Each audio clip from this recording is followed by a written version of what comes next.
Hi hello ನಮಸ್ತೆ ಎಲ್ರಿಗೂ. ಇವತ್ತು ನಾನು ಹೆಲ್ದಿಯಾಗಿರೋ ರುಚಿಯಾಗಿ ಇರೋ ಪಲಾವ್ ಮಾಡ್ತಾಯಿದ್ದೀನಿ. ಎಲ್ಲ ತರಕಾರಿಗಳನ್ನು ಯೂಸ್ ಮಾಡ್ಕೊಂಡು ಮಾಡ್ತಾಯಿದ್ದೀನಿ. ಬನ್ನಿ ಹೇಗೆ ಮಾಡೋದು ನೋಡೋಣ. ನಾನಿಲ್ಲಿ 2 ಮೀಡಿಯಮ್ ಸೈಜಿರೋ ಈರುಳ್ಳಿ ತೊಗೊಂಡಿದ್ದೀನಿ. ಆಮೇಲೆ ಕ್ಯಾರೆಟು, ಬೀಟ್ರೂಟು ಒಂದು ಚಿಕ್ಕದು, ಬೀನ್ಸ್ ತೊಗೊಂಡಿದ್ದೀನಿ. ಎಲ್ಲನೂ ತೊಳೆದು ಹೆಚ್ಚಿಟ್ಕೊಂಡ್ಬಿಟ್ಟಿದ್ದೀನಿ. ಈಗ ಒಗ್ಗರಣೆಗೆ ಒಂದು ಕುಕ್ಕರಲ್ಲಿ ನಾನಿಲ್ಲಿ 3 ಸ್ಪೂನು ಎಣ್ಣೆ ಹಾಕ್ಕೊಂಡಿದ್ದೀನಿ. ಆಮೇಲೆ ಇದಕ್ಕೆ ಸ್ವಲ್ಪ ಒಂದೇ ಒಂದು ಸ್ಪೂನು ತುಪ್ಪ ಹಾಕಿದ್ದೀನಿ. ಟೇಸ್ಟ್ ಚೆನ್ನಾಗಿ ಬರುತ್ತೆ. ಆಮೇಲೆ ಮಸಾಲೆ ಎಲ್ಲ ಇರುತ್ತಲ್ಲ, ಖಾರ ಆಗೋದಿಲ್ಲ, ಮಕ್ಕಳಿಗೆ ತಿನ್ನೋಕ್ಕೆ ಚೆನ್ನಾಗಿರುತ್ತೆ. ಈಗ ನಾನು 2 ಪಲಾವ್ ಎಲೆ ಹಾಕಿದ್ದೀನಿ. ಸ್ವಲ್ಪ ತುಂಡು ಮಾಡಿ ಹಾಕಿದ್ರೆ ಸ್ಮೆಲ್ ಬರುತ್ತೆ ಚೆನ್ನಾಗಿ. ಆಮೇಲೆ ಒಂದು 2 ಚಕ್ಕೆ ತೊಗೊಂಡಿದ್ದೀನಿ. ಅದು ಸ್ವಲ್ಪ ತುಂಡು ಮಾಡಿ ಹಾಕಿದ್ದೀನಿ. 4 ಲವಂಗ, ಒಂದು 6-7 ಕಾಳುಮೆಣಸು ಹಾಕಿದ್ದೀನಿ. ಎಲ್ಲನೂ ಸ್ವಲ್ಪ ಎಣ್ಣೆಯಲ್ಲಿ ಹುರ್ಕೋಬೇಕು.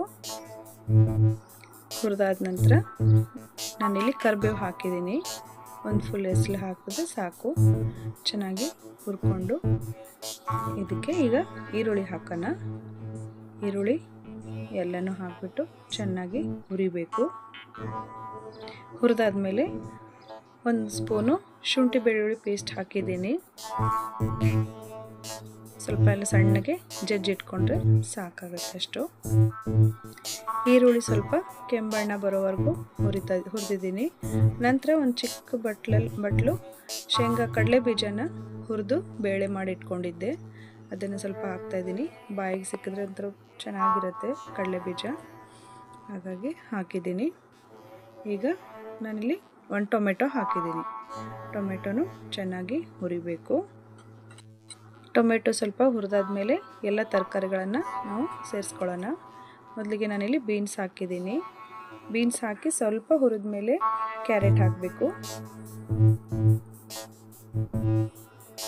ಕ್ಯಾರೆಟ್ ಹಾಕಿ ಸ್ವಲ್ಪ ಹುರಿದ್ಬಿಟ್ಟು ಆಮೇಲೆ ಬೀಟ್ರೂಟು ಹಾಕಿ ಎಲ್ಲನೂ ಮಿಕ್ಸ್ ಮಾಡಿ ಚೆನ್ನಾಗಿ ಹುರಿಬೇಕು ಸ್ವಲ್ಪ ಹೊತ್ತು. ಅದಾದ ನಂತರ ನಾನು ಒಂದು ಚಿಕ್ಕ ಬೌಲು ರಾತ್ರಿನೇ ನೆನೆಸಿಟ್ಟಿರೋ ಬಟಾಣಿಕಾಳು ತಗೊಂಡಿದ್ದೀನಿ. ಎಲ್ಲನೂ ನೀಟಾಗಿ ಎಣ್ಣೆಯಲ್ಲಿ ಸ್ವಲ್ಪ ಹುರ್ಕೋಬೇಕು. ಒಂದು 2 ನಿಮಿಷ ಒಂದು ಮುಚ್ಚಳ ಮುಚ್ಚಿ ಬಿಟ್ಟರೆ ಎಣ್ಣೆಲಿ ತುಂಬ ಚೆನ್ನಾಗಿ ಎಲ್ಲನೂ ಹುರಿದಂಗೆ ಆಗುತ್ತೆ. ಈಗ ನೋಡಿ ಎಲ್ಲನೂ ಸ್ವಲ್ಪ ಹುರಿದಂಗೆ ಆಗಿದೆ. ಒಂದೇ 1 ಸ್ಪೂನು ಗರಂ ಮಸಾಲೆ ಹಾಕಿದ್ದೀನಿ. 1 ಸ್ಪೂನು ಅರಿಶಿನ, ಎಲ್ಲನೂ ಹಾಕಿ ನೀಟಾಗಿ ಮಿಕ್ಸ್ ಮಾಡಬೇಕು.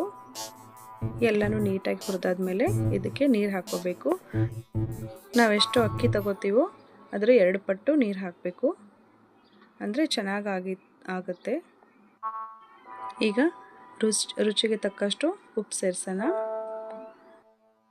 ಆಮೇಲೆ ಎಲ್ಲನೂ ನೀಟಾಗಿ ಮಿಕ್ಸ್ ಮಾಡಿ ನಾನಕ್ಕೆ ಅಕ್ಕಿ ಸೇರಿಸ್ಕೊತಾ ಇದ್ದೀನಿ.